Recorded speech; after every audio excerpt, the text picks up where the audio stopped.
자, 이제 우리가 지금까지의 상황을 한번 좀 정리를 하고 갈 필요가 있기 때문에 내용을 한번 좀 정리하고 가도록 하겠습니다. 내용을 쭉 보게 되면 이렇습니다.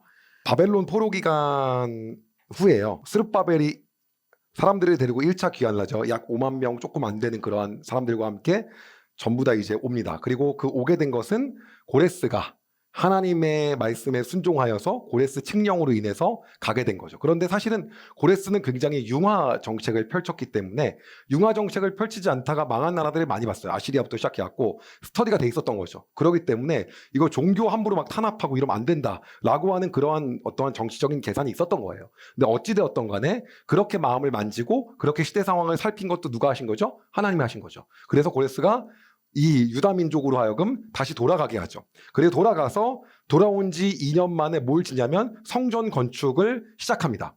근데 성전 건축을 시작하는데 문제가 생겼어요. 여기 성전 건축 시작한 시점에서 어떤 문제가 생겼냐면 그 주변에 그 유다 땅 그 근처에 살고 있었던 사람들이 와가지고 우리도 껴달라고 한 거죠. 그런데 스룹바벨과 예수아가 절대 안 된다라고 얘기합니다. 그 안 되는 이유는 뭐 때문에 안 된다고 했냐면 그들이 야훼 하나님만 섬기는 게 아니라 신학자들에 따르면 당시에 다른 신들도 섬기고 있었던 거예요. 근데 우리가 그것 때문에 얼만큼의 시간을 겪었어요? 이만큼의 시간이 계속 그거였단 말이에요. 우상숭배였단 말이에요. 그렇기 때문에 절대 안 되기 때문에 안 된다고 했으니까 그들이 온갖 공작을 펼칩니다. 온갖 수단과 방법을 가지고 공작을 펼쳐왔고요. 성전 건축을 중단시키는데 문제는 성전 건축만 중단된 게 아니라 이들의 마음에도 건축은 안 된다는 마음이 생긴 거예요. 너무 오래 지나다 보니까 이제는요. 그때 누가 나서냐면요. 학개 선지자가 와갖고 너네가 여기 온 목적이 뭐냐. 니네 집들은 그렇게 잘 짓고 살고 너네는 잘 살고 있는데 하나님의 성전은 이게 뭐냐라고 막 비명과 소리를 지르죠.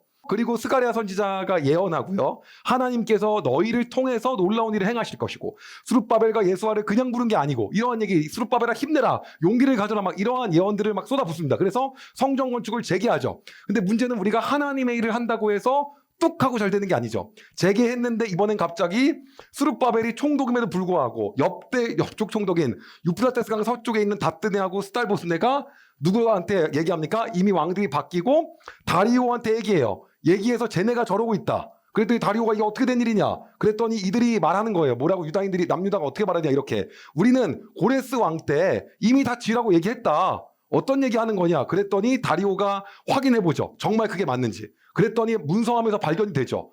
고레스가 진짜 이렇게 썼네. 선왕의 문서가 있었네. 그리고 어떻게 얘기합니까? 그 유파테스강 서쪽 말 잘했다. 니네 세금 다 줘. 그거 갖고 성전 짓게. 그래서 이제 성전이 건축이 재개가 됩니다. 그리고 완공이 돼요. 완공이 되고 이들이 이제 너무 기뻐합니다. 이게 어디 나와요? 에스라서에 나와 있어요.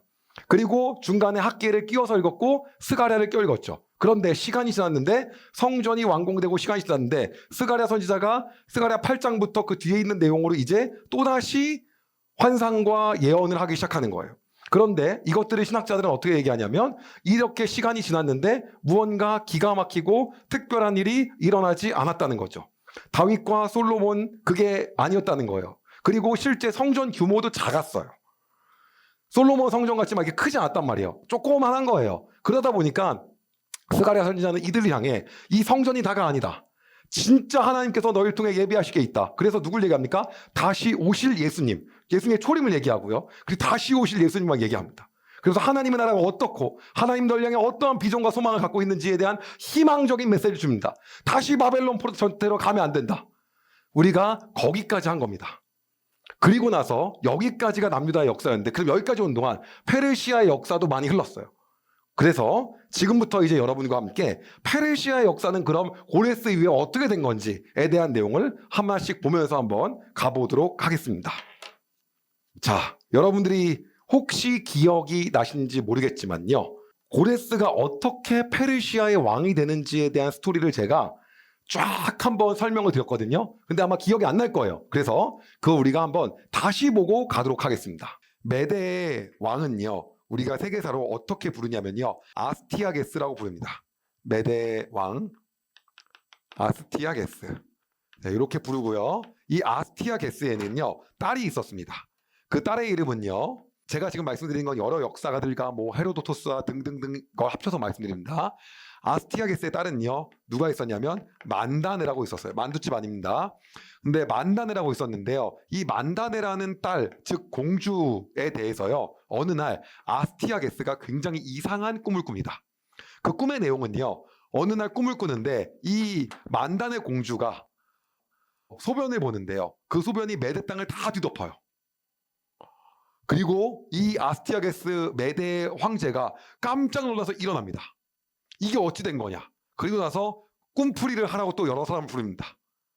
근데 그때는 메대에는 다니엘이 없었기 때문에 B급들이 다 왔겠죠. 얘기를 하는데 뭐라고 하냐면 이 말은 나중에 이 만다네가 자식을 낳게 될 것인데 그 자식이 이 메대를 갖다가 완전히 다 통치해버려서 반역할 거다라고 하는 뜻이니 이 부분에 대해서 왕은 심사숙고하기 바랍니다. 그래서요, 어느 날 이 아스티아게스는 생각을 하는 거예요.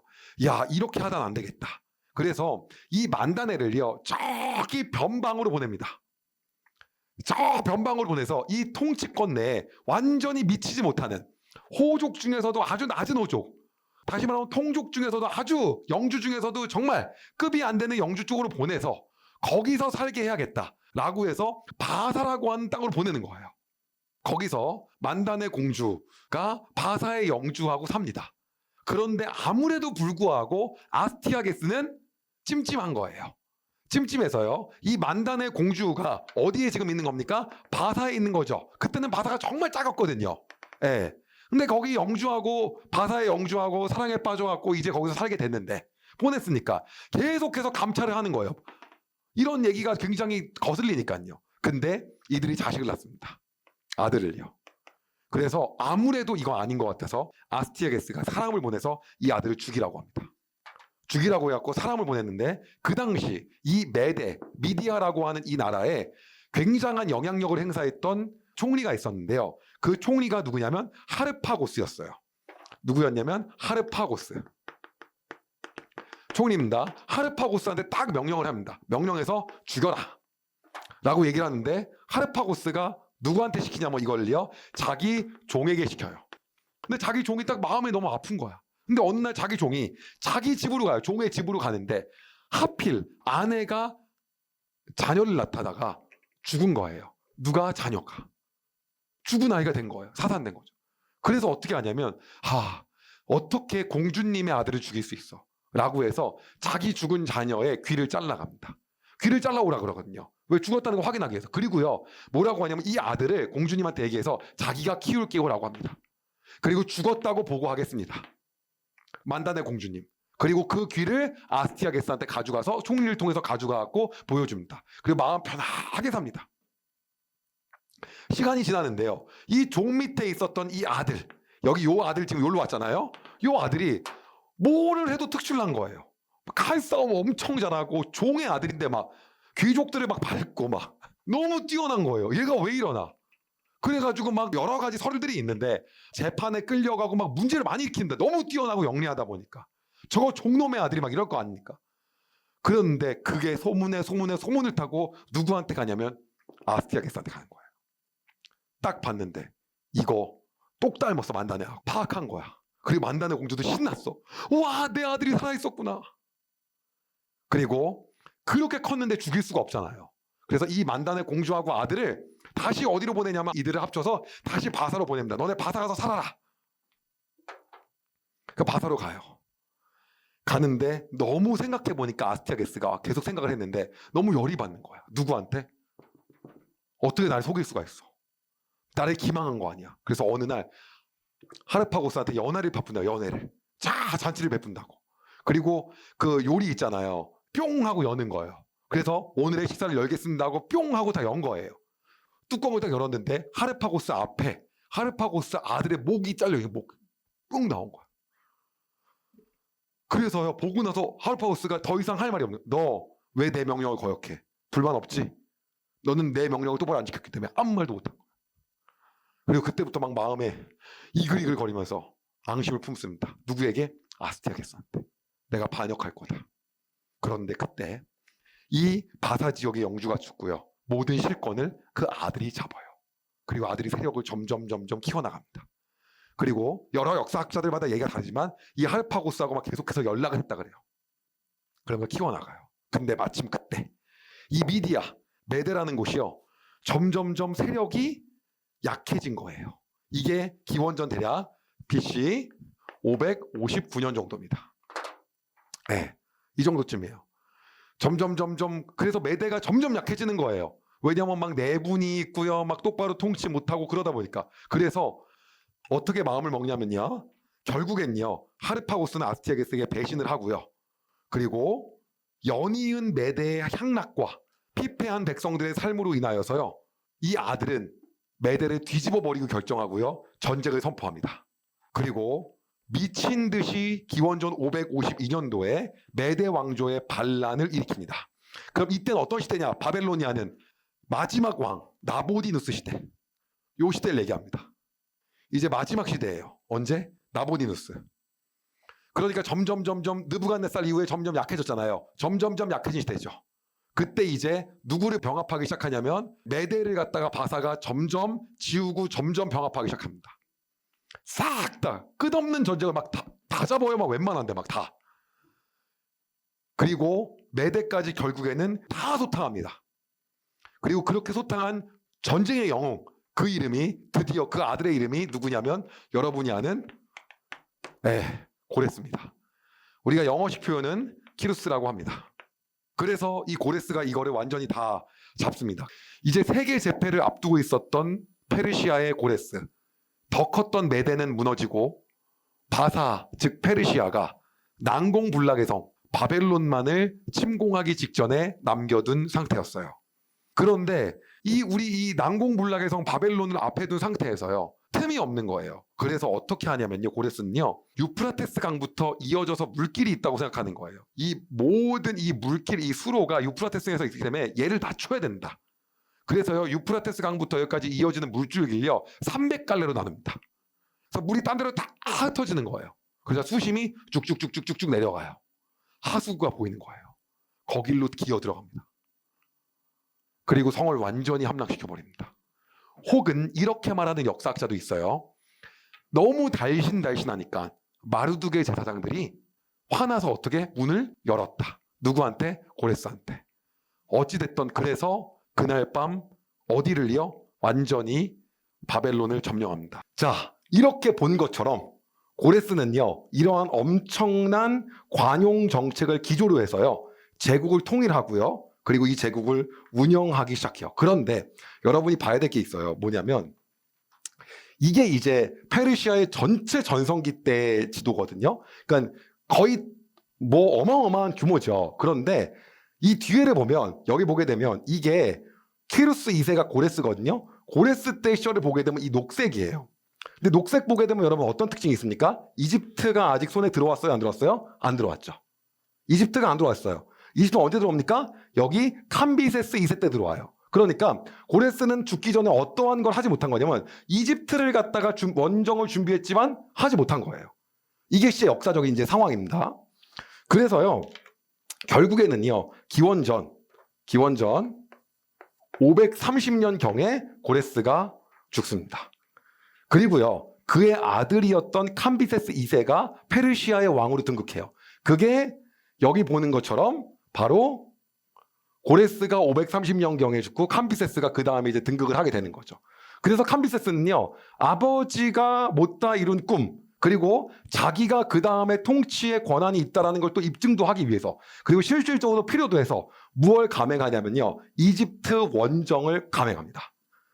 그리고 캄비세스가 이집트 원정을 가래요. 근데 이 뒤에 역사가요, 역사학자들마다 말 다르거든요. 저는 근데 그 중에 하나를 택해서, 어차피 성경에 나온 얘기는 아니니까 여러분에게 이야기를 들려드리겠습니다.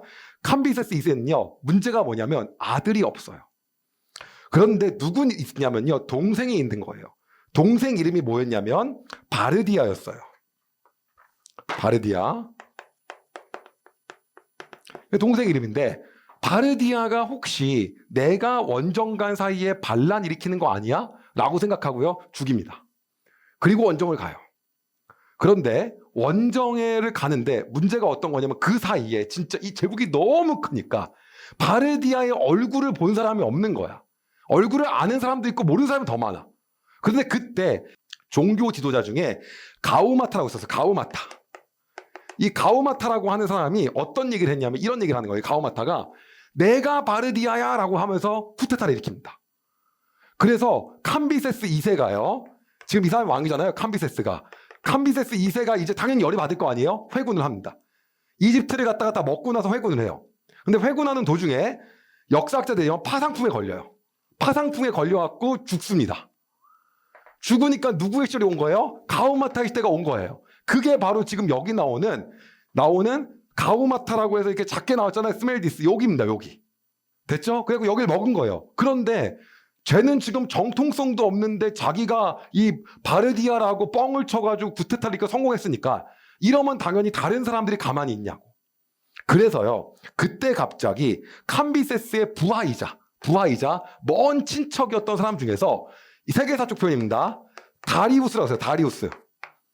다리우스 1세. 이거를 우리가 성경에서 뭐라고 하냐면 다리오라고 합니다.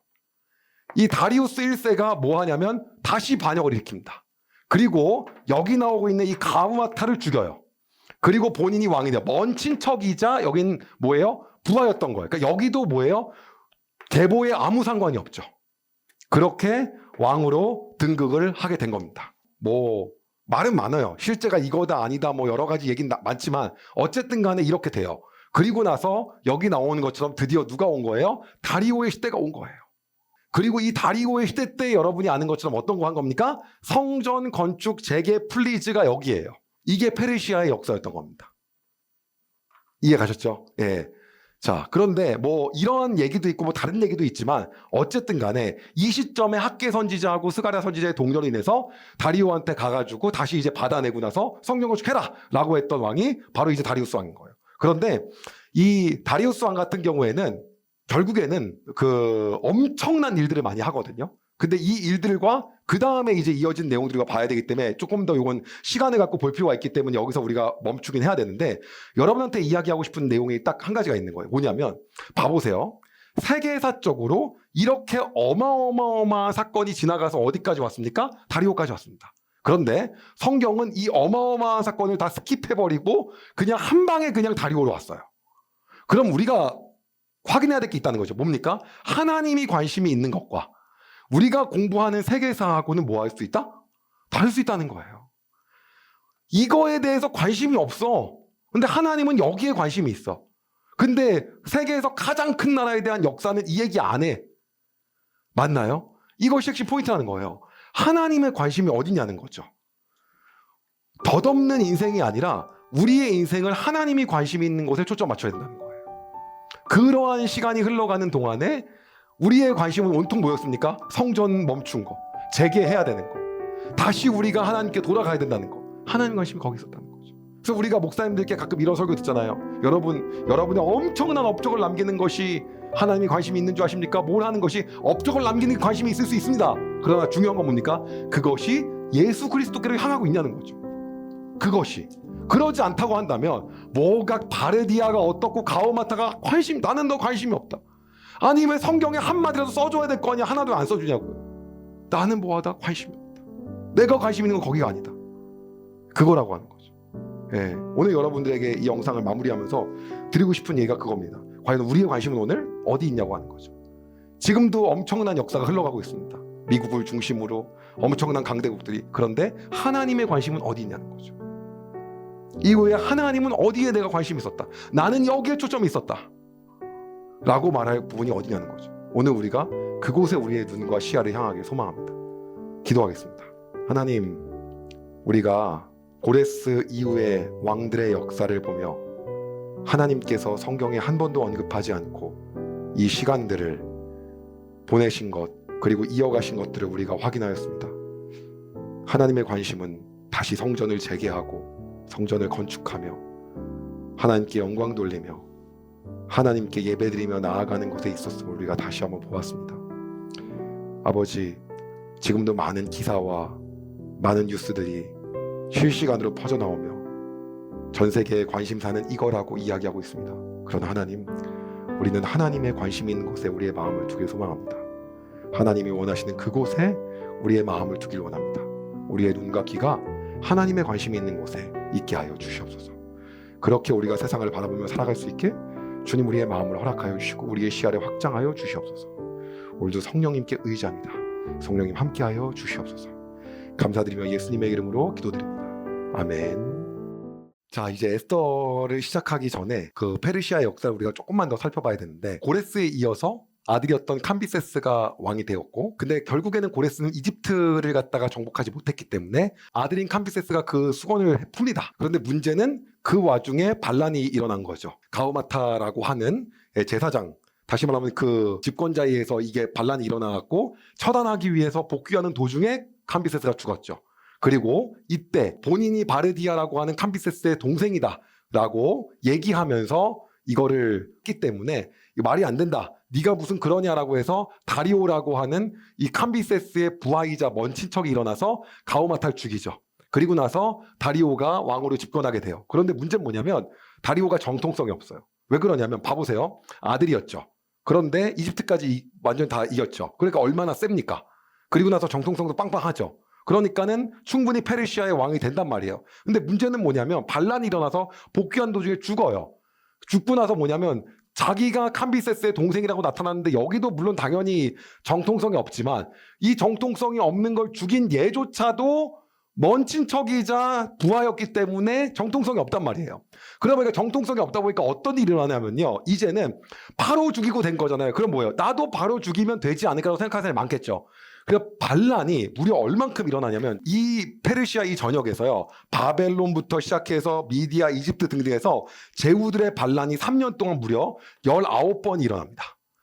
근데 이거를 갖다가 다 진압하는 거예요.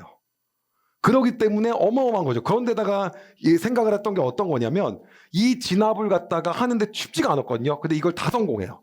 진압을 완전히 성공하고 어디까지 가냐면, 여기 지금 보시게 되면 이때가 다리우스가 지금 다리오 1세거든요. 다리오 1세가 여기 빨간 색깔이에요. 이 빨간색 이 지역들, 다시 말하면 그리스 일대 이런데, 그리고 그 외에 막 여기 있는데, 인도 있는데 근처까지 다 여기를 갖다가 영토를 쭉쭉쭉 넓혀갑니다. 정통성을 어느 정도 확보한 거예요. 반란 진압 끝났죠. 영토 확장시켰죠. 그러면서 이제 어느 정도 이제 본인의 입지를 굳어가기 시작한 거예요. 그리고요, 그뿐만이 아니었어요. 도로를 건설하고 제도를 정비하고, 사실 그래서 페르시아 역사에서 고레스 못지않게 다리우스를 대단하게 생각합니다. 그런데 이 고레스와 마찬가지로 다리우스, 즉 다리오가 했던 건 뭐냐면, 피정복민에게요 페르시아어를 강요하지 않아요. 그러다 보니까 히브리인들한테도요, 너는 히브리어 써도 돼. 그래서 언어를 갖다가 유대인들이 자기네 언어를 쓸 수 있게 한 거예요. 그리고요, 종교를 강요하지 않아요. 이러한 이유 때문에 역사학자들은 다리오가 다시 성전을 건축을 재개했을 때 종교의 자유를 허락했기에 성전 건축을 재개할 수 있는 이러한 정치적인 배경이 되었다라고 얘기하기도 합니다.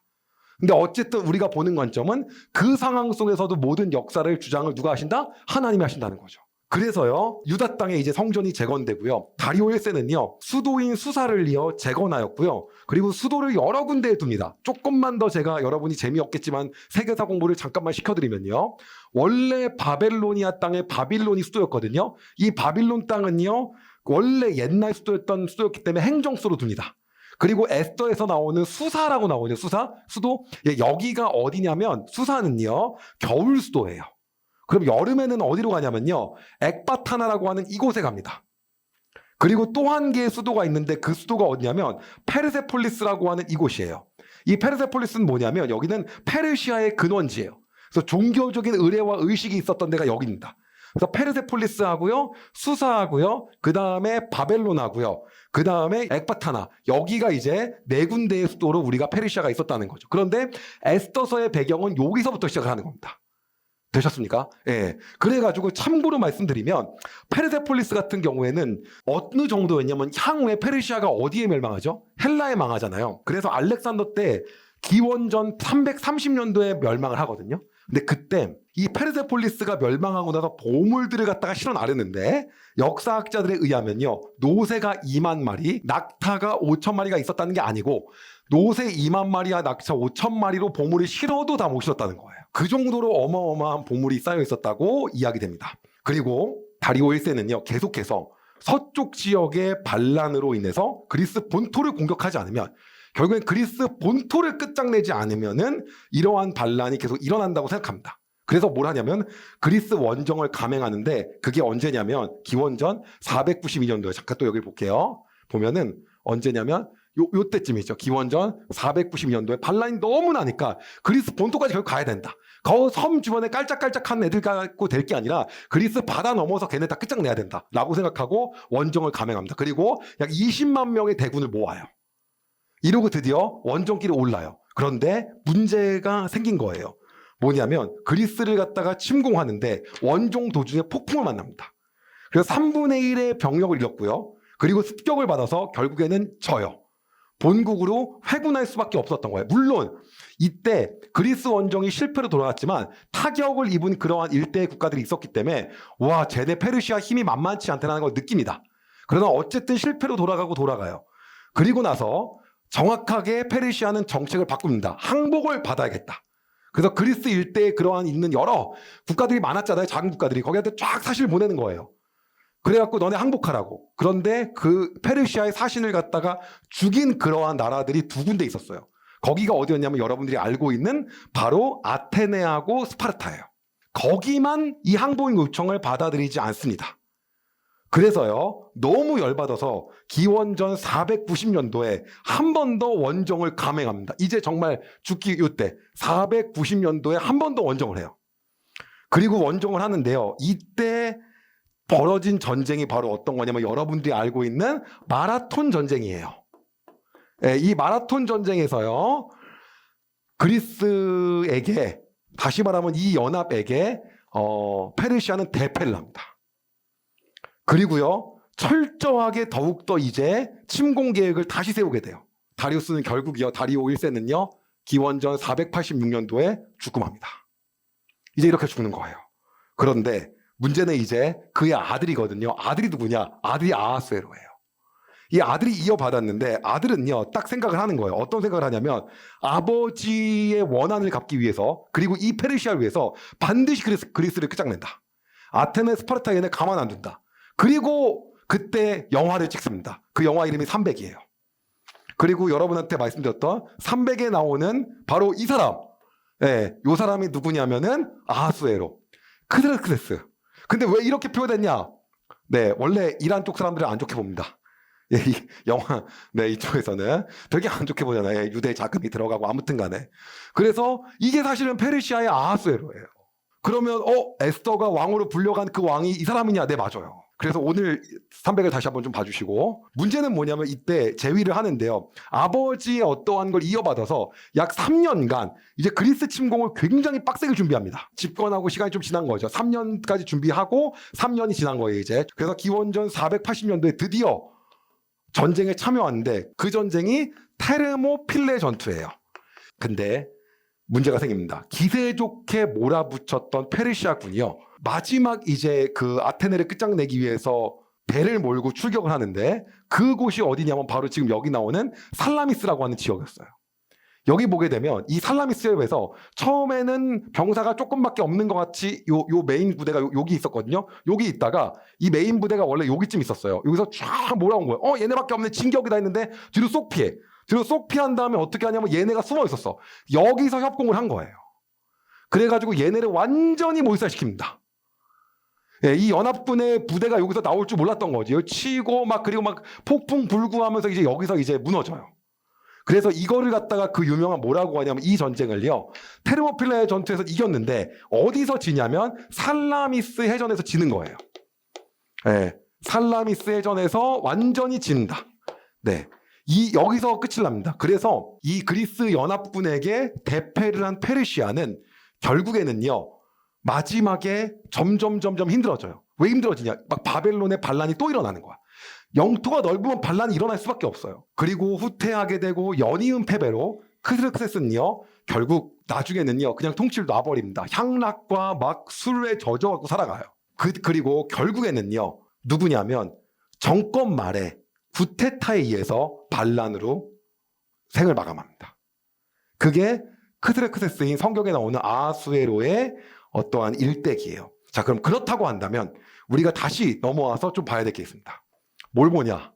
요때인데요. 요 486년에 집권을 했는데 뭐합니까? 3년간 준비를 하지 않습니까? 그래서 기원전 여기 지금 나오는 요게 483년경에 이제 3년간 준비를 하고요. 본격적으로 살라미스 해전이 있었던 게 480년잖아요. 원정이요. 이때 완전 망한 거지 않습니까? 대패하고 반란 생기고 망하고 그때부터 이제 망조인데 요때 요 집권하고 나서 3년이 지났습니다. 요 3년이 지난 요 시점이 언제냐면요. 바로 에스더서 1장 1절입니다. 그러니까 이때는 아직 이 해전을 간 거예요? 안 간 거예요?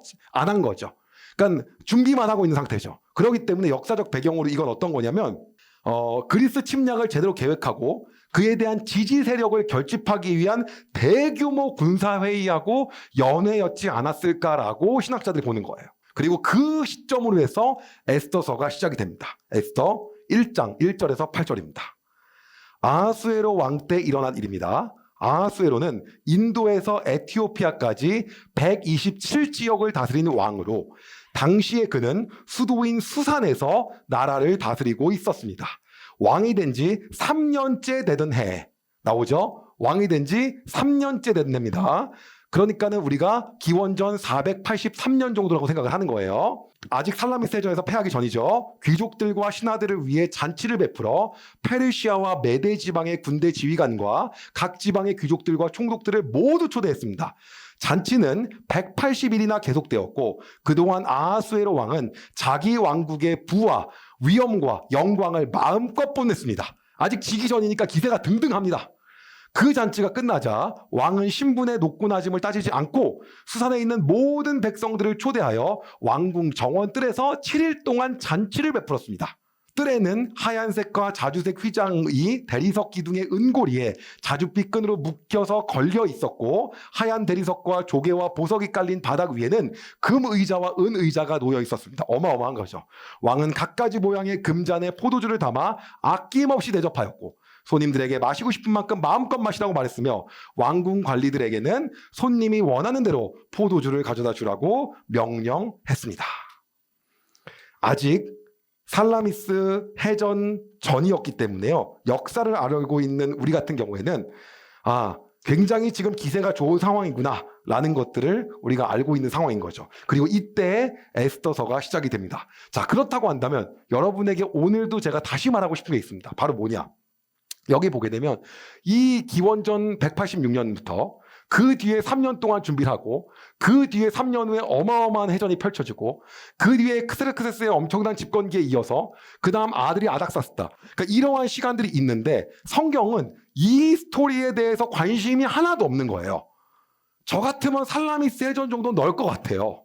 관심이 하나도 없고 온전히 어딨습니까? 수상궁에서의 이거 여기예요. 그리고 더 놀라운 건 어디에 관심이 또 없냐면 알려드릴게요. 여기 예루살렘하고 유다 땅이 아니에요. 여기는 어디 땅입니까? 페르시아 수산이에요.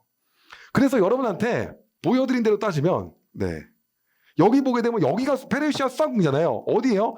이쪽이잖아요. 시리아 있는데 여기하고 지금 너무 멀리 떨어진 이쪽을 조명하고 있고 하나님의 관심이 여기에 있다는 거예요. 그리고 이제 그 얘기를 풀어가려고 하는 겁니다. 자, 그럼 궁금한 게 있습니다. 살라미스 해전 그 뒷이야기도 에스더에 나옵니까? 네, 나옵니다. 왜냐면 크세르크세스 집권이요 6년 후다 12년 후다 계속 나오거든요. 그럼 지고 왔을 때 모습까지 있는 거예요. 그러나 성경은 그 전투에 관심이 없어요. 어디에 관심이 있습니까? 하나님의 사람으로 살아가고 있는 한 여인과 그리고 믿음으로 끝까지 그를 신뢰하며 하나님을 찾는 한 남자인 모르드게에게 관심이 있습니다. 여러분은 어떤 삶을 사시기 원합니까?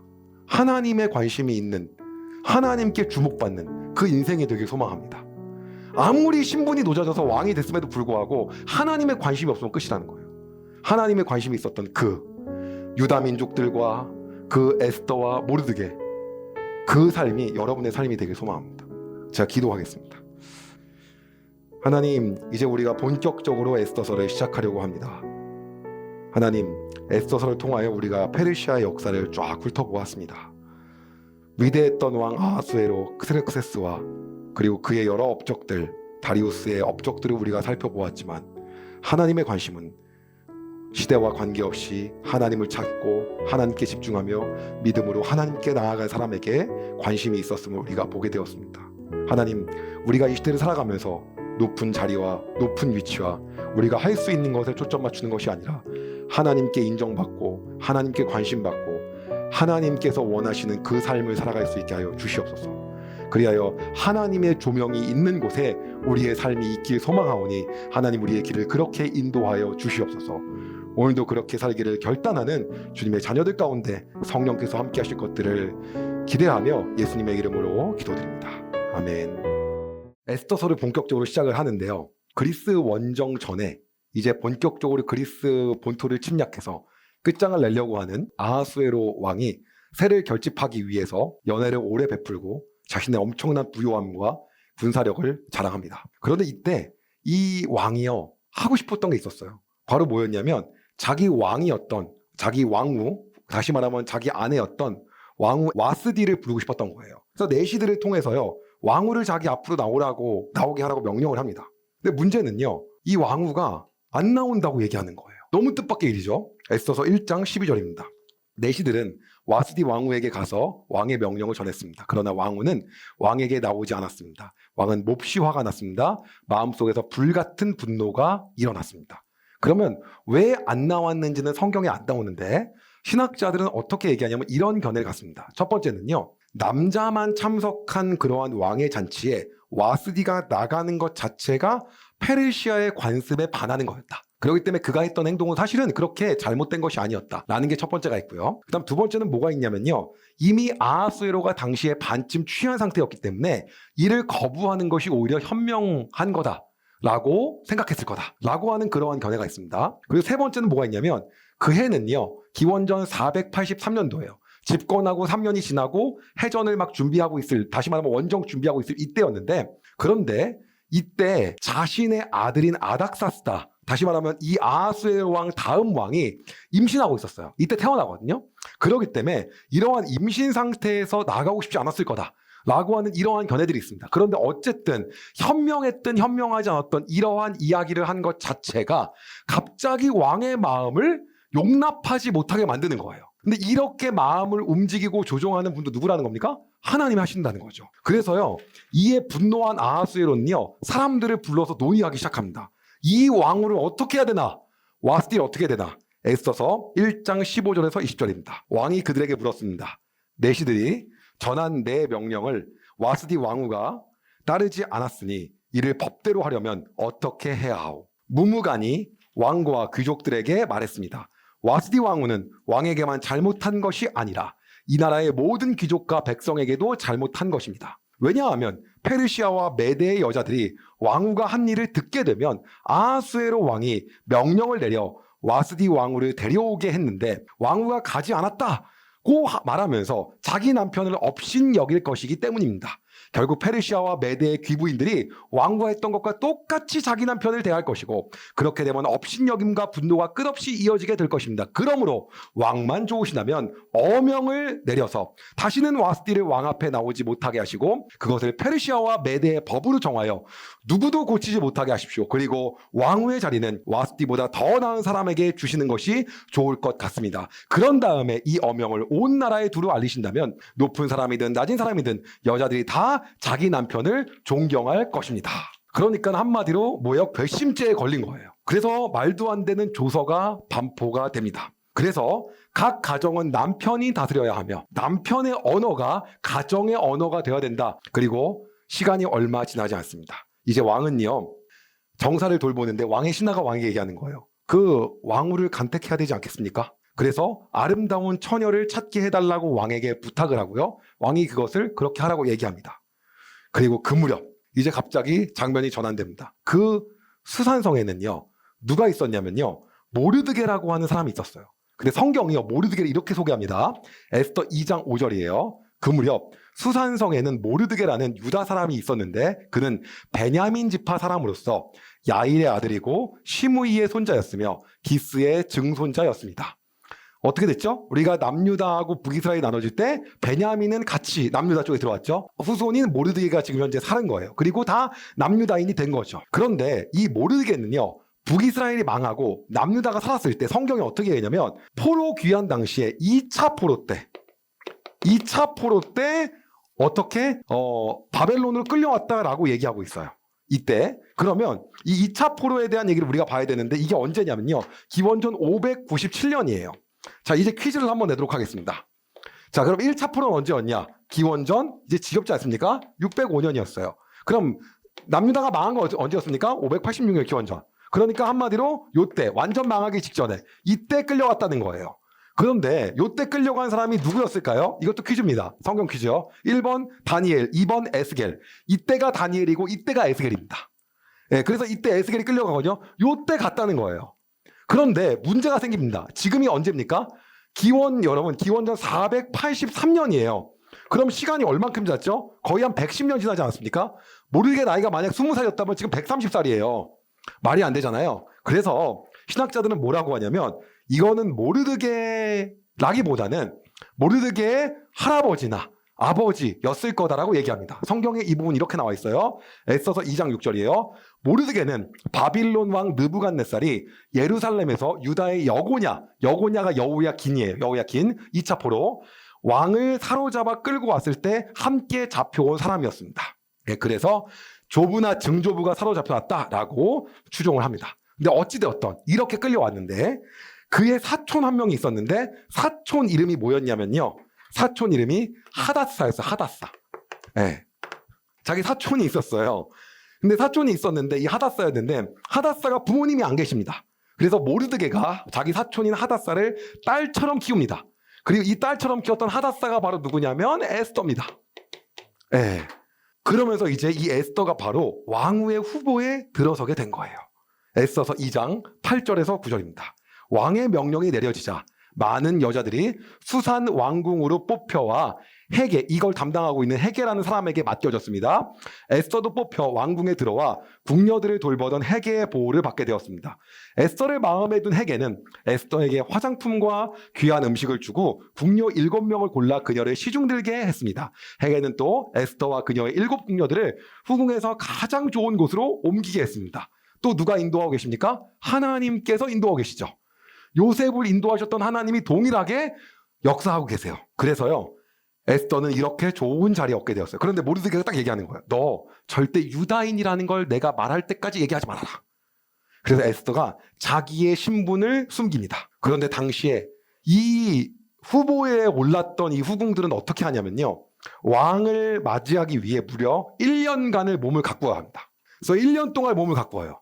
그리고 만약에 왕궁에 들어갔다가 왕의 마음에 들지 않으면 이제 그때부터는 끝인 거예요. 그러니까 잘 가꾸고 나서 들어가는 그 시기가 매우 중요한 거죠. 그런데 그 시기가 언제였냐? 아하수에로 왕이 된 7년 차라고 성경은 얘기합니다. 7년 차. 자, 그럼 여러분 한번 생각을 해보겠습니다. 아하수에로 집권이 기원전 486년입니다. 그리고요, 큰 잔치를 열었던 게 483이에요. 살라미스의 전이 480입니다.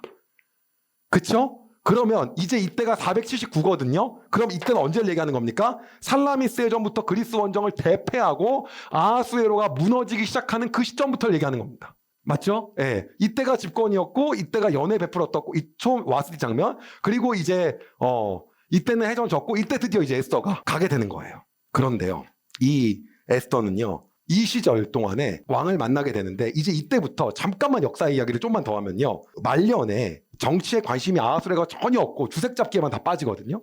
그러면서 이제 이런 걸 합니다. 막 그 패배로 인해서 국고가 이제 손실이 난 거예요. 그리고 막 반란나 이런 걸로 인해서 이 국고가 예전 같지가 않은 거죠. 그래서 하지 말아야 짓합니다. 뭐냐면 제국 전체적으로 세금을 늘립니다. 그리고요, 이것들에 대해서 결국에는요, 이민족들을 강경하게 통치할 수밖에 없었던 거예요. 그러니까 이제 그것 자체가 패착이었던 거죠. 그때 에스더가 앞으로 나간 거예요.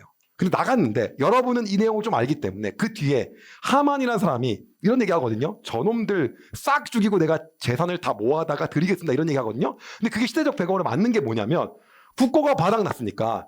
그리고 이건 이제 추정인데 그때도 유태인들이 잘 살지 않았을까? 얼마나 이 상술과 이거에 능한데 이들 돈을 갖다가 싹 귀속시키면 이거에 달콤하게 빠지지 않았을까라고 얘기하는 신학자들도 있습니다. 어쨌든 간에 그때 에스더가 이제 왕 앞에 나가게 됩니다. 그리고 에스더를 본 왕은 이렇게 반응합니다.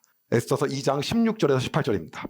에스더가 왕궁으로 들어가 왕 앞에 나간 때에는 아하수에로가 왕이 된 지 7년째 되는 해, 10째 달 곧 데벳월이었습니다. 왕은 모든 처녀들 가운데서도 에스더를 가장 좋아했습니다. 드디어 아하수에로 왕은 에스더의 머리에 왕관을 씌워주고 와스티를 대신해서 에스더를 왕으로 삼았습니다. 왕은 에스더를 위해서 큰 잔치를 베풀고 귀족들과 신하들을 모두 초대했습니다. 그리고 전국에 휴일을 선포하고 사람들에게 푸짐한 선물을 나눠 주었습니다. 이렇게 에스더서가 시작이 됩니다. 자, 여러분 한번 이제 봐보세요. 이 모든 상황과 환경들을 보게 되면요, 사실은 여기서 에스더라고 하는 인물은 아주 말이 안 되고 모르드게는 너무 극히 작은 인물들이에요.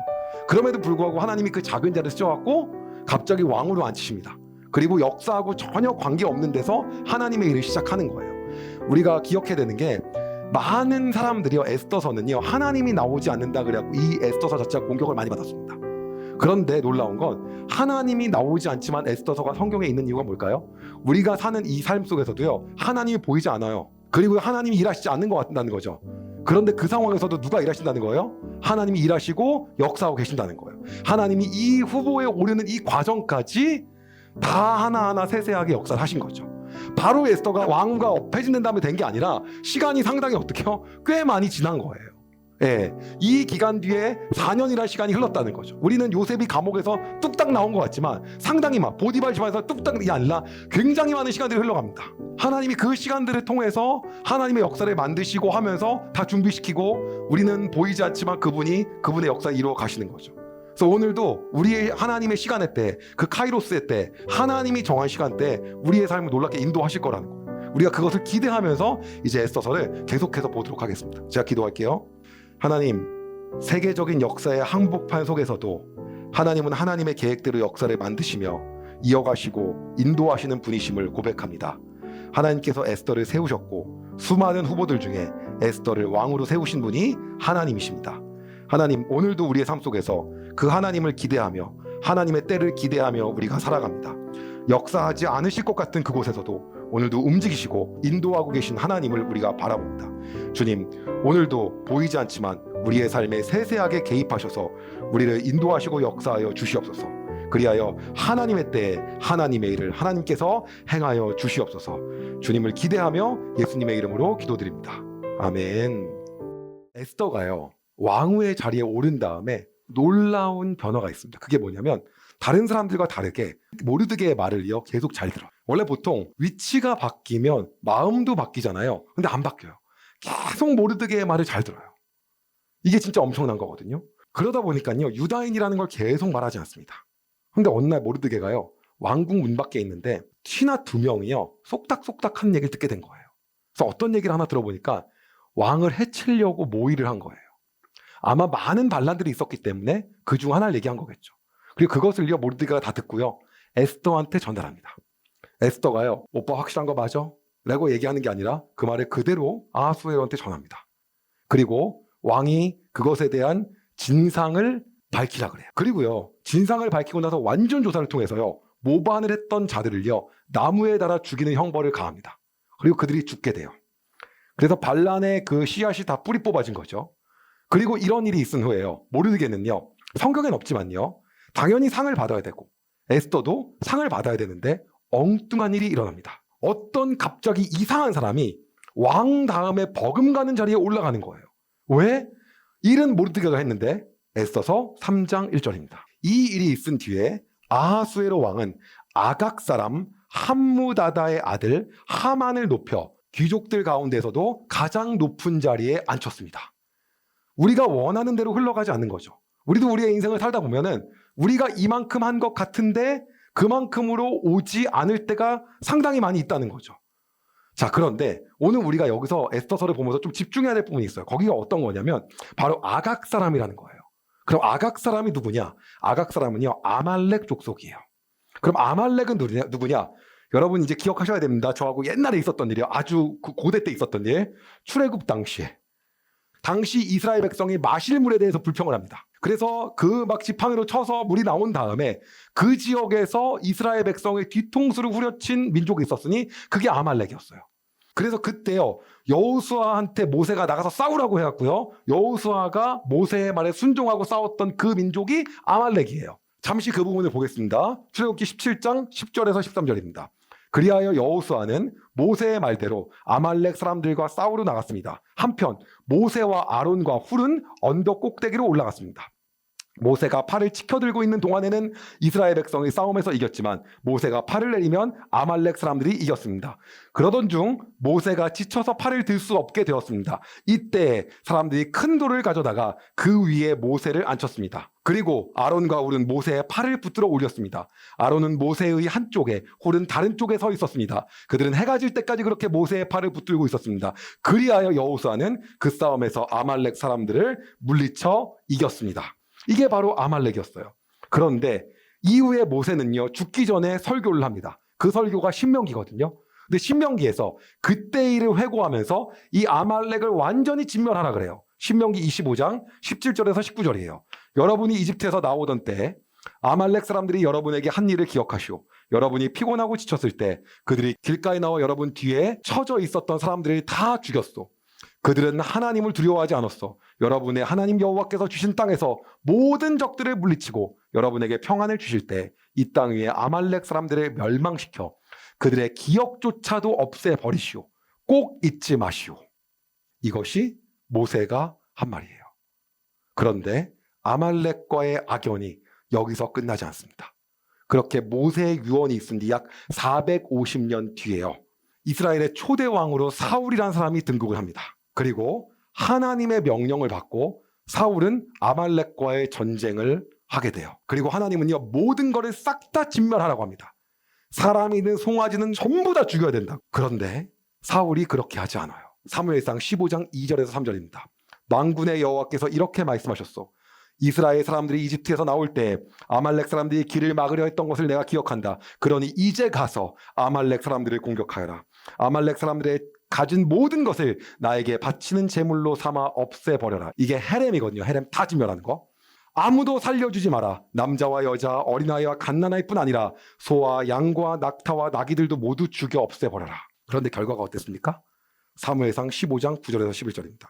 그러나 사울과 그의 군대는 아각만은 죽이지 않고 살려주었습니다. 아각은 아말렉의 왕이죠. 그리고 제일 좋은 양과 살찐 소와 양뿐만 아니라 그 밖에 모든 좋은 동물들도 살려주었습니다. 사울과 그의 군대는 그 동물들을 죽이기를 좋아하지 않았습니다. 그들은 약하거나 쓸모없는 동물들만 죽였습니다. 그때 여호와께서 사무엘에게 말씀하셨습니다. 사울이 이제는 나의 말을 따르지 않는다. 사울을 왕으로 세운 것이 후회된다. 사울은 내 명령에 순종하지 않았다. 사무엘은 이 말씀을 듣고 당황하였습니다. 그는 밤새도록 하나님께서 마음을 돌리시기를 간구하며 큰 소리로 부르짖었습니다.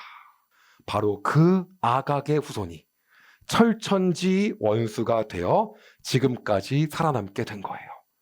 그리고 성경은 지금 나오고 있는 바로 그 하만을 가리쳐 뭐라고 합니까? 아각 사람이라고 얘기하는 겁니다.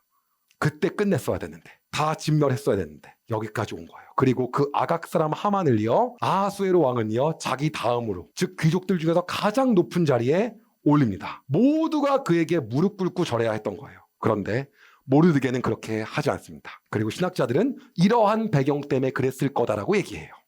그리고 그 모르드게의 행동들이 아각 사람 하만의 눈에 거슬리기 시작합니다. 에스더서 3장 5절입니다. 하만은 모르드게가 자기에게 절하지도 않고 무릎을 꿇지도 않는 것을 보고 크게 화가 났습니다.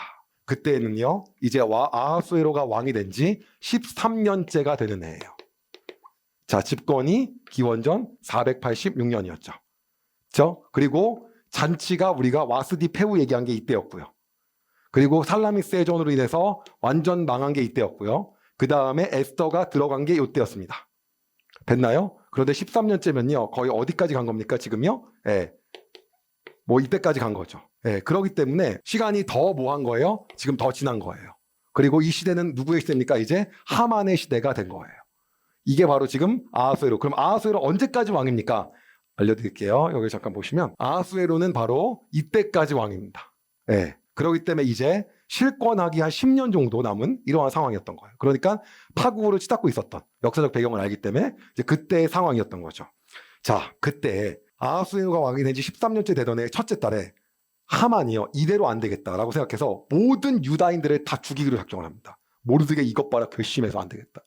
유다인들 저거 가만두면 안 되겠다. 그래서요, 하만 사람들 앞에서 아첨하는 그 사람들 있잖아요.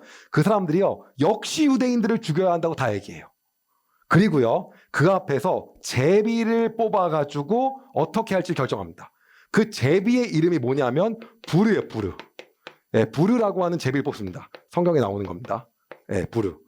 그래서 제비를 뽑아요. 그런데 이 제비에 어떻게 나왔냐면요. 하만의 계획이 성공한다면 결국은 제비에 의해서 이들을 언제 다 죽여야 되냐? 바로 아달월, 다시 말하면 아달월에 죽여야 된다는 거예요. 근데 지금이 언제냐? 니산월이었어요. 그럼 아달월은 언제고 니산월은 언제냐? 네, 여기 보시면 니산월, 원래는 아비벌이었잖아요. 이게 당시의 유대력으로 1월이에요.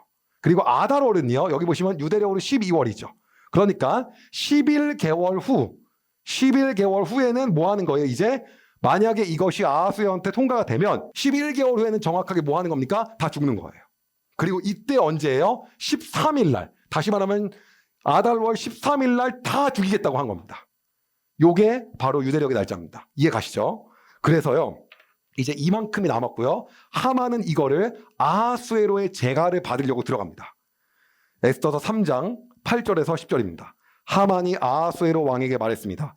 왕이 다스리시는 나라의 모든 지방에 걸쳐 다른 민족들 사이에 흩어져 사는 한 민족이 있는데 그들은 자기들끼리만 모여 삽니다. 그들은 어느 민족과도 다른 풍습을 갖고 있으며 왕의 법도 지키지 않고 있습니다. 그러므로 그들을 왕의 나라에서 그들을 살게 내버려 두는 것은 옳지 않다고 봅니다. 왕께서 좋으시다면 그 백성을 완전히 없애라는 명령을 내려주십시오. 그러면 저는 왕의 재정을 맡은 관리에게 은 10,000달란트를 주어 왕의 금고에 넣도록 하겠습니다. 왕은 손에서 인장반지를 빼어 유다인의 원수인 아각 사람 함무다다의 아들 하만에게 주었습니다. 신학자들에 따르면은 당시 그리스도 원정과 끊임없는 반란으로 인하여 국고가 소진된 상태에서 아주 솔깃한 제안이었을 거예요. 그리고 하만이 이야기했다고 한다면 유다인을 반란 세력으로 생각했을 수도 있어요. 왜냐, 반란에 치가 났기 때문에 그래 다 죽여야 한 거죠. 그러한 맥락에서 이제 이러한 결정이 난 거예요. 그리고 이 죽이라고 하는 모든 조서가 이제 페르시아 전역 땅에 퍼지게 됩니다. 에스더서 3장 13절에서 15절입니다.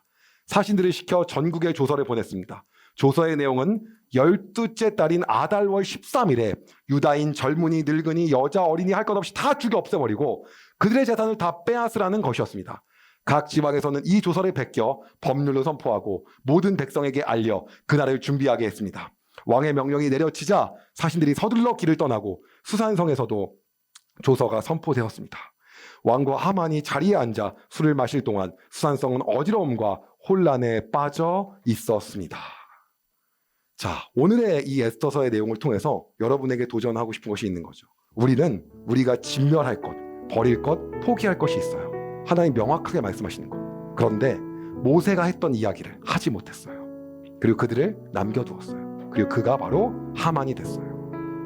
오늘 여러분은 여러분의 삶 속에서 어떤 하만을 키우고 있는지 봐야 돼요. 하나님 만약 여러분에게 지금 끊으라고 한 거, 지금 정리하라고 한 거, 지금 하지 말라고 한 거, 지금 포기하라고 한 거, 지금 끝장내라고 한 것들을 우리가 하지 못한다고 한다면 그것이 우리의 삶에 또 어떠한 하만이 되어 우리에게 돌아올지 모른다는 거죠. 오늘 이 자리에서 우리가 하나님 앞에서 해야 되는 그 작은 순종, 그것은 아무것도 아닌 것 같이 보이지만 그것으로 인하여 우리는 하나님께 어마어마한 것들을 훗날에 일이 일어나게끔 이렇게 만들게 놓는 거라는 거죠. 그렇기 때문에 결국 그것이 하만으로 돌아오게 된다는 거예요. 그리고 하나님 것을 원치 않으신다는 거예요. 그러기에 우리가 오늘 해야 되는 그 작은 순종을 아무것 같지도 않아 보이지만은 우리의 인생에 하나님의 역사에 엄청난 일을 만들어낸다는 걸 생각하고 우리가 그것에 순종하는 삶을 살아야 된다는 것이 오늘 여러분의 삶에 도전하고 싶은 겁니다. 기도할까요? 하나님, 오늘 우리의 삶에서 우리의 작은 것부터 하나님 앞에 순종하는 삶을 살기를 소망합니다. 이스라엘 백성이 순종하지 않아서 결국에는 아각 사람 하만을 낳게 되었고 그 하만으로 인하여서 이러한 엄청난 일들이 생겨버렸습니다. 하나님이 진멸하라고 말씀하실 때 우리는 진멸하게 하여 주시고 하나님이 포기하라고 말씀하실 때 우리는 포기하고 하나님 버리라고 말씀하실 때 우리가 버릴 수 있도록 하나님 인도하여 주시옵소서. 우리가 그것들을 아까워하거나 머뭇거리지 않고 과감하게 주님 말씀에 순종하여 액션할 수 있게 우리에게 용기를 허락하여 주시옵소서. 오늘도 그렇게 결단하며 살아가는 주님의 자녀들 가운데 하나님께서 그러한 능력과 용기를 허락하실 것들을 믿사오며 살아계신 예수님의 이름으로 기도드립니다. 아멘. 결국은 이 하만의 계략으로 인하여서 유다 사람들이 모두 죽게 된 거예요. 그리고 이제 역사적 배경은 엄청난 반란이 있었기에 왕이 충분히 그러한 재가를 할 수도 있었고 그리고 국고가 탕진된 상황에서 유다인들의 재산을 싹 다 모은다면 충분히 굉장히 도움이 됐을 거라는 거죠. 이러한 이유 때문에 어찌되었든 간에 이 조서가 반포되었고 이제 유다인들은 모두 죽게 된 상황이 벌어진 거예요. 그런데 모르드게가 지금의 상황을 누구한테 말하냐면 에스더한테 말합니다. 제발 네가 아하수에로한테 가서 우리 백성을 위해 간절히 빌어줘라. 제발 부탁한다. 라고 얘기를 합니다. 그런데 에스더가 모르드게에게 이렇게 말해요. 에스더서 4장 11절입니다. 남자든지 여자든지 왕이 부르시지 않으면 안뜰로 들어갈 수 없습니다. 이를 어기는 사람은 죽게 되어 있습니다. 이것은 왕의 신하들과 왕이 다스리는 각 지방의 백성들이 다 아는 사실입니다. 다만 왕이 금호를 내밀 때만 그 사람은 살 수 있습니다. 그런데 왕이 나를 부르지 않으신 지 벌써 30일이나 되었습니다. 아하수에로와 결혼한 지 5년이 되었고 그리고 30일 동안 왕의 부름을 받지 못한 상황이라는 거예요. 그러면 개역개정에서 나오는 금규, 쉬운 성경에서 나오는 금홀, 이것이 어떤 상황이 와야지 산다는 거냐? 그게 어떤 얘기냐? 금홀을 갖다가 나한테 내밀어야 내가 살 수 있다. 금규를. 그럼 그게 뭐냐? 귀여운 애니메이션으로 보여드리겠습니다. 요런 겁니다. 네, 이걸 잡아야 된다는 거죠. 어떤 상황인지 모를까봐 이걸 내밀어야지. 딱 왔는데 안 내밀고 있어요. 그럼 죽는 거예요. 이제 사는 거죠, 잡으면요. 근데 이게 어떻게 될지 모르는데 내가 어떻게 나갈 수가 있냐라고 얘기하는 겁니다. 에스더는 절대 할 수 없음을 정확하게 모르드게에게 전달한 거예요. 근데요, 모르드게가 에스더한테 다시 얘기합니다. 에스더 4장 13절 중반부에서 14절입니다. 지금 왕비께서 왕궁에 살고 계신다 하여 다른 유다인이 다 당할 일을 왕비께서만 피하실 수 있다고 생각하지 마십시오. 왕비가 잠잠히 있다 해도 다른 사람의 도움으로 유다인은 해방과 구원을 얻을 것입니다. 그러나 왕비와 왕비의 집안은 멸망을 당할 것입니다. 왕비가 지금 왕비의 자리에 오른 것도 바로 이런 때를 위한 것인지 누가 압니까? 이거를 얘기하는 거예요. 네, 이 때를 위함이 아니군요. 결국 거기서 쏙 숨어 있다고 해도 너도 죽을 거라는 거예요. 그러나 하나님께서 뭐라는 거예요? 유다인을 구하실 거라는 거예요. 분명히 다른 곳을 통하여 유다인을 살릴 거라고 얘기하는 거예요. 그러자 에스더는 모르드게에게 정확하게 얘기합니다. 딱 느껴요. 그러니까 모르드게의 말을 잘 듣는 거죠. 아, 내가 여기서 결단해야 되는 거구나. 나는 외길이구나. 그리고 얘기합니다. 가서 수산성에 있는 유다인들을 다 모으고 나를 위해 금식하게 하십시오. 밤낮으로 3일 동안 먹지 말고 마시지도 말게 하십시오. 나와 내 여종들도 금식하겠습니다. 그런 뒤에 법을 어기고서라도 왕에게 나가겠습니다. 그러다가 죽게 되면 죽겠습니다. 개역개정으로 한 번 더 읽겠습니다. 당신은 가서 수산에 있는 유다인들을 다 모으고 나를 위하여 금식하되 밤낮 3일을 먹지도 말고 마시지도 마소서. 나도 나의 시녀와 더불어 이렇게 금식한 후에 규례를 어기고 왕에게 나아가리니 죽으면 죽으리이다 하니라. 이 결단을 하고요. 그리고 모르드게는요, 수산성에 있는 모든 유태인들을 다 모읍니다. 그리고 금식을 시작해요. 에스더도 금식합니다. 시녀들과 함께 금식해요. 그리고 3일이 지납니다. 그리고 그가 출입할 수 없었던 바로 왕궁의 안뜰로 들어가요.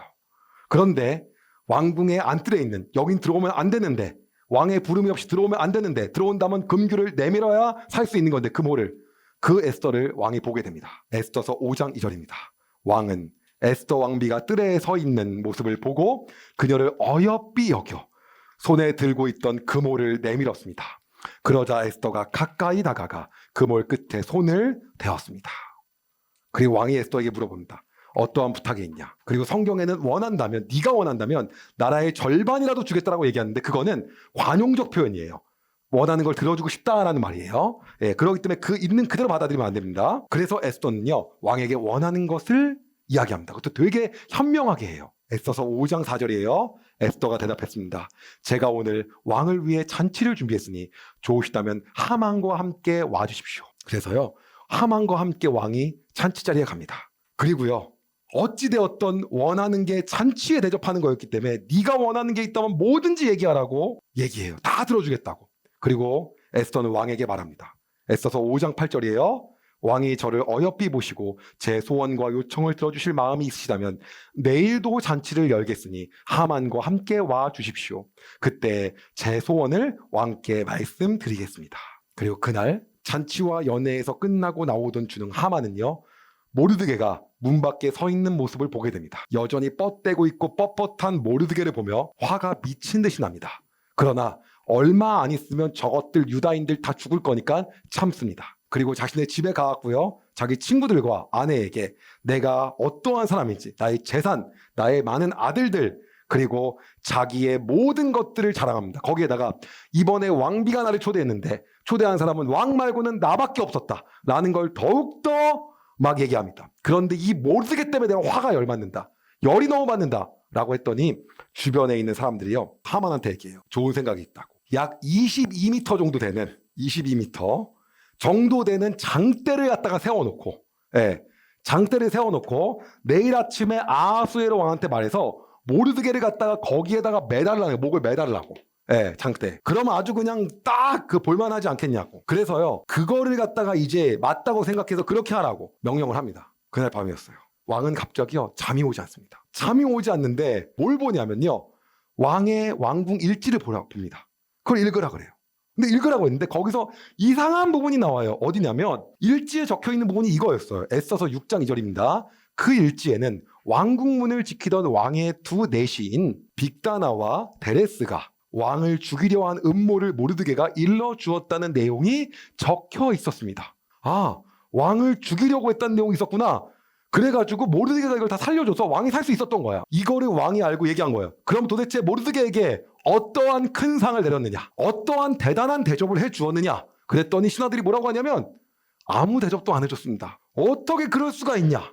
그러면서 자기 주변에 있는 사람들한테 물어보려고, 혹시 지금 왕에 있는 안뜰에 있는 사람이 혹시 있느냐?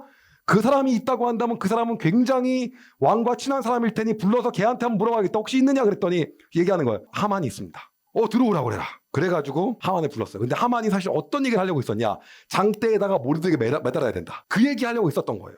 그래가지고요, 하만에게 왕이 물어봅니다. 에스더서 6장 6절에서 9절입니다. 하만이 들어오자 왕이 그에게 물었습니다. 내가 크게 높여주고 싶은 사람이 있는데 그 사람에게 어떻게 해주면 좋겠소? 하만은 속으로 왕이 높여주고 싶은 사람이 나 말고 또 누가 있을까? 라고 생각하여 이렇게 대답했습니다. 왕께서 크게 높여주고 싶은 사람이 있다면 먼저 종들을 시켜 왕께서 입으시는 옷과 왕께서 타시는 말을 내오게 하시고 그 말의 머리를 관으로 꾸미게 하십시오. 그런 다음에 그 옷과 말을 왕께서 높여주고 싶은 사람에게 주십시오. 그리고 왕의 신하 가운데 가장 높은 사람을 시켜 그 사람에게 왕의 옷을 입히게 하고 말에 태운 사람을 성안 거리로 다니게 하면서 왕은 높여주고 싶은 사람에게 이렇게 해주신다 하며 외치게 하십시오. 그리고 하만이 생각할 수 없는 반전이 일어납니다. 왕이 하만에게 명령합니다. 네가 지금 말한 거 하나도 빼먹지 말고 그대로 해라. 그대로 해라.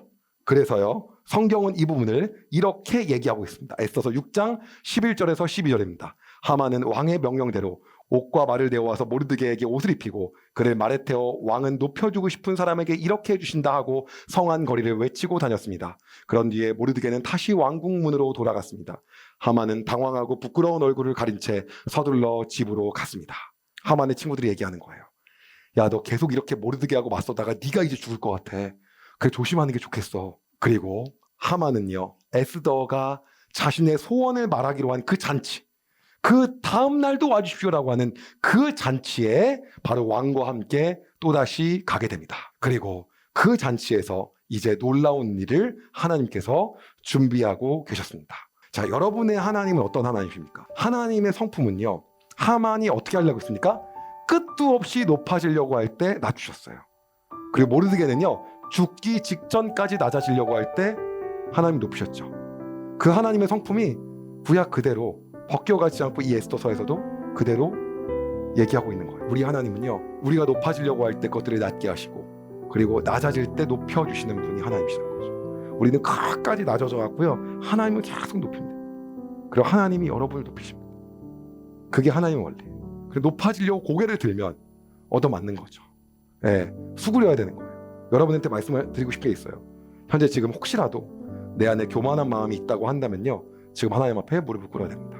그리고 내가 하나님 앞에서 좌절하고 내 안에서 무언가를 했는데도 불구하고 손해보고 있다, 내가 왜 이렇게 사나, 내가 지금 억울하다라고 하고 있다면 억울한 마음 갖고 있는 것이 아니라 하나님 앞에 엎드리십시오. 그러면 하나님이 그 낮은 여러분들을 다시 높이실 거예요. 에스겔서 21장 26절은 이렇게 얘기하고 있습니다. 나 주 여호와가 말한다. 머리에 두른 것을 풀고 왕관을 벗어라. 이전과 같지 않을 것이니 높은 사람은 낮아지고 낮은 사람은 높아질 것이다. 우리가 하나님 앞에 오늘도 가난한 마음과 겸손한 마음을 갖고 하나님만 높이며 나아가기를 소망합니다. 제가 기도하겠습니다. 하나님, 끝도 없이 교만한 하만을 낮추시고 죽을 위기에 처해진 낮고 낮은 모르드게를 다시 올리신 하나님을 찬양합니다. 하나님, 그냥 넘어갈 수 있는 과거의 일지를 아하수에로 왕이 보게 하시고 그것들을 들추게 하신 후 모르드게를 높이시는 하나님을 찬양합니다. 하나님, 우리의 삶에 현재 교만하고 있다면 지금 하나님 앞에 무릎 꿇게 하여 주시옵소서.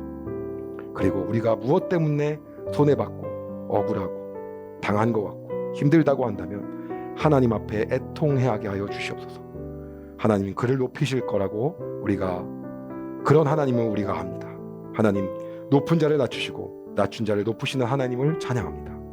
오늘도 우리의 삶 가운데서 우리가 낮아질 때 우리를 높이시고 우리가 높아질 때 우리의 교만을 꺾으시는 하나님, 우리가 오늘도 하나님 앞에 가난한 마음과 겸손한 마음으로 나가오니 하나님, 우리의 삶을 받아 주시옵소서. 우리의 삶을 통하여 하나님만 영광 받아 주시옵소서. 우리의 삶을 통하여 끝까지 우리 안에서 우리는 낮아지고 하나님만 높이는 삶 살게 하여 주시옵소서. 주님을 찬양하며 예수님의 이름으로 기도드립니다. 아멘. 아하수에로 왕하고요, 하만은요, 에스더가 소원을 말하는 그 마지막 잔치에 참여하게 됩니다. 그리고 아하수에로 왕이요, 에스더에게 물어봐요. 정말 원하는 거, 오늘 잔치에 온다면 말해준다고 했던 바로 그걸 좀 말해보아라. 그러니까 에스더가 드디어 얘기하기 시작합니다. 에스더서 7장 3절에서 4절입니다. 그러자 에스더 왕후가 대답했습니다. 왕이 저를 어여삐 보신다면, 그리고 제 요청을 들어주실 마음이 있으시다면 제 목숨을 살려주십시오. 이것이 제 소원입니다. 그리고 제 민족도 살려주십시오. 이것이 제 요청입니다. 제 민족이나 저나 이제는 다 죽고 망하여 완전히 없어지게 되었습니다. 우리가 남종이나 여종으로 팔려가기만 해도 제가 잠자코 있었을 것입니다. 그만한 일 가지고 함께 번거롭게 해드리지 않았을 것입니다. 이게 무슨 말이냐? 네가 죽다니. 누가 이렇게 한 것이냐? 이게 어찌 된 것이냐? 말해보아라, 에스더. 그리고 담대하게 왕 앞에 말합니다. 에스더서 7장 6절입니다. 에스더가 말했습니다. 우리의 적, 우리의 원수는 바로 약한 하만입니다. 그 말이 끝나자 하만은 왕과 왕후 앞에서 두려움에 사로잡혔습니다. 그런데 여기서 놀라운 반전이 일어납니다. 왕이 화가 머리 끝까지 나와서요, 왕궁 안뜰로 나갑니다. 그리고요, 하만은 자기가 이러다가 죽을 것 같다고 생각해서요, 평소에 에스더가 기대고 있었던 침상에다가 엎드려서 살려달라고 에스더한테 이렇게 막 빕니다. 그런데 그 침상에서 비는 그 모습을 보고요, 아하수에로가 딱 본 다음에 들어와서 오해를 한 거예요. 어떻게 오해를 했냐? 어디 감히 내가 있는 자리에서도 나의 왕후인 에스더를 범할 수 있나? 에스더를 범하려고 한 이 하만 가만두면 안 되겠다 라고 오해를 한 거예요. 근데 그 상황도 누가 만드신 겁니까? 하나님 만드신 거죠. 그래서요, 왕은 뭐라고 하냐면 내시 중에 한 명한테요 얘기합니다. 이 하만 가만두면 안 되겠다고. 그러자 그 내시가 아하수에로 왕한테 이렇게 얘기해요. 모르드게를 매달려 죽이기 위해서 22m짜리 장대를 하만이 놓았는데 그 장대 어떠시겠습니까? 그러자 왕이 뭐라고 하냐면 거기에다가 하만을 매달면 되겠다. 모르드게가 아니라 그 장대에 하만을 매달아 죽어라. 그 명령을 딱 내린 거예요. 그래서 그곳에서 하만이 죽게 됩니다. 기가 막힌 역전이죠. 그런데 이것이 끝이 아니었어요. 성경은 이 부분이 이렇게 말합니다. 에스더서 7장 10절입니다. 그러자 사람들이 모르드게를 달려고 하만이 세워놓은 바로 그 장대에 하만을 매달았습니다. 그런 뒤에 왕의 분노가 가라앉았습니다. 그리고 그날 아하수에로는요, 놀라운 결정을 하게 됩니다. 에스더서 8장 1절입니다. 바로 그날 아하수에로 왕은 유다인의 원수 하만의 모든 재산을 에스더 왕후에게 주었습니다. 에스더가 자기와 모르드게의 관계를 밝혔기 때문에 모르드게는 왕에게 나아가게 되었습니다. 모르드게가 나의 사촌 오빠이고 나를 어릴 때처럼 딸처럼 키워주셨고 이 모든 것들을 다 이야기한 거예요. 왕이 모르드게에게 최고의 호의를 베풉니다. 에스더 8장 2절입니다. 왕은 하만에게 되찾은 자기의 인장 반지를 빼서 모르드게에게 주었습니다. 에스더는 하만이 남긴 모든 재산을 모르드게에게 맡겼습니다. 그런데 이걸로 해결된 게 아니에요. 왜냐? 조서가 반포되고 나면요, 그 조서를 다시는 바꿀 수 없는 것이 페르시아의 문화예요. 이미 왕의 인장이 찍혀서 12월 13일에 다 죽이라고 반포가 됐는데 그걸 뒤집을 수가 없는 거예요. 그것이 거두어진 상태가 아니었어요. 그래서 에스더가 한 번 더 간청합니다. 왕이여, 저를 어여삐 보시고 이 일을 좋게 여기시며 이렇게 하는 것이 옳은 일이라고 생각하신다면 하만이 쓴 조서를 취소해 주십시오. 제 민족에 그런 끔찍한 일이 일어나는 것을 제가 어찌 볼 수 있으며 가족이 죽임당하는 것을 어찌 볼 수 있겠습니까? 그런데 이 조서를 취소할 수 없자 왕이요 다른 조서를 내려서요 그 조서를 막게끔 합니다. 조서로 조서를 막는 거예요. 에스더서 8장 8절에서 12절입니다. 이제 나의 이름으로 다른 조서를 쓰시오. 그대들 보기에 좋을 대로 쓰고 나의 인장 반지로 봉인하시오. 나의 이름으로 쓰여지고 나의 인장 반지로 봉인된 조서는 아무도 취소할 수 없소. 셋째 달 곧 시완월 23일에 왕의 서기관들이 불려왔습니다. 잠깐만 시완월이 언제인지 보여드리겠습니다. 여기 보시면 그때 니산월에 하만이 계략한 거였고요. 아달월에 싹 다 죽는 거였고요. 지금 말하고 있는 시완월은 히브리력으로 3월입니다. 됐죠? 이만큼의 시간이 현재 지난 상태인 거예요. 이때 이제 모든 그 사람들을 부릅니다. 계속 읽겠습니다. 그들은 모르드게가 시키는 대로 조서를 썼습니다. 그리고 인도에서부터 에티오피아에 이르기까지 127지역에 있는 유다인들과 총독들과 군대 지휘관들과 귀족들에게 조서를 보냈습니다. 그것은 유다를 포함한 각 지방과 민족의 언어로 기록되었습니다. 모르드게는 아하수에로 왕의 이름으로 조서를 쓰고 왕의 인장 반지로 봉인을 한 다음에 왕궁에서 쓰려고 특별히 기른 빠른 말들에 사신들을 태워 보내서 그 조서를 전했습니다. 왕의 조서 내용은 각 성에 사는 유다인들이 함께 모여서 목숨을 지킬 수 있도록 한 것이었습니다. 어느 지방의 민족이든 군대를 일으켜 유다인을 치려하면 그들은 물론 그들의 아내와 자식들까지 다 죽이고 멸망시켜 완전히 없애버릴 수 있을 뿐만 아니라 그들의 재산까지도 뺏을 수 있게 하였습니다. 그러나 아하수에로 왕이 다스리는 모든 지방에서 유다인이 그렇게 할 수 있는 날은 12째 달 아달월 13일 하루 동안으로 정했습니다. 즉 그 13일에 유다인을 죽이려고 했는데 만약 죽이면 그도 죽이고 아내도 죽이고 재산도 다 뺏을 수 있는 조서가 나온 거예요. 반박 조서가. 이게 딱 반포된 거예요. 유다인들은 보고 너무 기쁘고 환호하는 거예요. 사람들은요 이러한 조서를 보고 대세는 모르드게구나. 유다인들을 두려워했기에 어떠한 누구도 막지 못하고요. 모르드게는 점점 대단하고 유명한 사람이 되었어요. 성경은 이때 일을 이렇게 기록합니다. 에스더서 9장 2절에서 11절입니다. 유다인들은 아하수에로 왕이 다스리는 모든 지방의 각성에 모여 자기들을 해치려 하던 사람들을 공격했습니다. 오히려 거꾸로 공격한 거예요. 나라 안에 모든 사람이 유다인을 두려워했으므로 아무도 그들을 막지 못했습니다. 게다가 각 지방의 귀족들과 총독들과 군대 지휘관들과 왕의 신하들도 모르드게를 두려워했기 때문에 유다인들을 도왔습니다. 모르드게는 왕국에서 높은 자리를 차지하고 있었으며 그의 세력 또한 점점 커져 나라 전체에 그의 이름을 모르는 사람이 없게 되었습니다. 유다인들은 모든 원수를 칼로 쳐 죽여 없앴습니다. 오히려 본인들이 이때 그냥 사람 칼로 쳐 죽인 거예요. 그리고 그들을 미워하던 민족에게 하고 싶은 대로 다 했습니다. 유다인들은 수산성에서만 500명을 죽여 없앴습니다. 성에서만. 그들은 또한 함무다다의 아들이자 유다의 원수인 하만의 열아들 곧 바산다다와 달본과 아스바다와 보라다와 아달리아와 아리다다와 바마스다와 아리세와 아리데와 외사다를 죽였습니다. 그러나 유다인은 그들의 재산은 손을 대지 않았습니다. 그날 수산성에 죽은 사람의 수가 왕에게 보고되었습니다.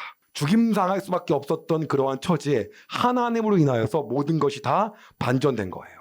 이렇게 수산성에서만 500명을 죽였는데 왕이 또 물어봐요. 에스더야, 혹시 또 원하는 게 더 있냐? 그러자 에스더가 얘기합니다. 일단 왕이 죽인 그 하만의 아들들, 그 10아들을 장대에 다 매달아 주십시오. 그래서 모든 사람의 본보기가 되게 합니다. 그리고 바로 이 13일 말고 지금 이 아달월 13일 말고 내일인 14일도 오늘과 같은 이 권한을 우리에게 주십시오. 그래서 왕이 그것까지도 허용합니다. 그래서요 그동안 유다인을 괴롭혔던 사람들을 정말 다 죽여요. 에스더서 9장 15절이에요. 수산성의 유다인들은 아달월 14일에 그 다음날이요 모여서 수산성에서 300명을 또 죽인 거예요.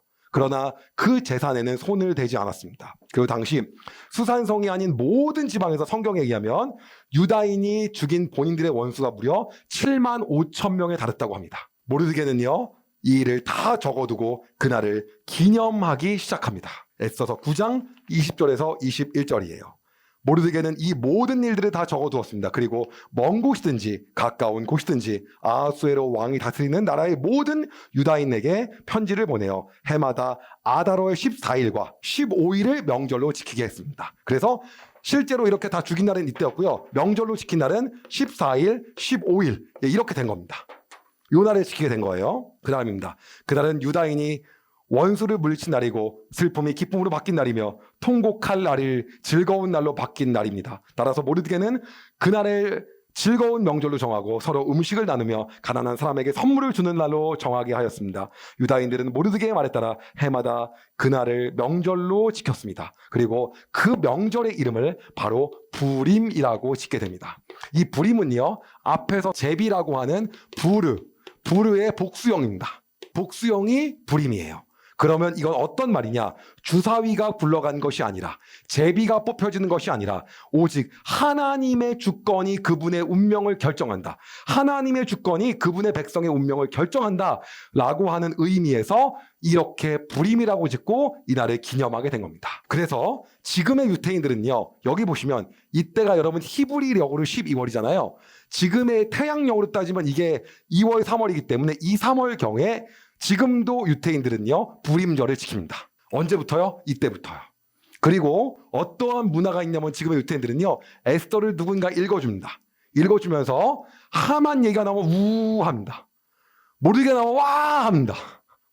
그래서 처음부터 끝까지 읽어요. 그리고 이들은요, 이것을 그때의 하만이라고 생각하지 않습니다. 우리는 오늘을 살면서도 우리에게 또 다른 하만이 있을 거라고 생각해요. 그리고 그 하만이 누구였습니까? 그들에게는요, 히틀러였어요. 그래서 전부 다 뭐예요? 다 그들을 갖다가 밀폐된 공항에서 수백만 명을 죽였잖아요. 학살을 시키고요. 그래서 이러한 하만이 우리의 인생에서 또 나올 거고 또 나올 거지만 이 에스더서를 읽으면서 그때에도 우리 여호와는 우리를 버리지 않으신다. 우리와 함께 하시며 우리를 인도하시는 분이다 라는 것들을 갖고 있는 거예요. 그리고 그 마음 가지고 뭐 한 거예요? 4번의 중동 전쟁을 한 거죠. 유태인들이 이 정도인데 예수님을 아는 우리는 어떻게 살아야 됩니까? 그들은 예수님도 모르는데도 이 정도인데 예수님을 아는 우리는, 하나님은요, 우리의 모든 운명을 다 결정하시는 분이에요. 역사만 주관하시는 분이 아니라 우리의 모든 운명을 그리기 때문에 그분께 신뢰할 수 있는 겁니다. 그 홀로코스트 속에서도 하나님을 신뢰해서 끝까지 변절하지 않았던 그들을 왜 그랬냐? 하나님은 우리의 운명을 결정하시는 분입니다. 그래서 이들이 3일 동안 금식하면서 하나님께 나갈 수 있었던 거죠.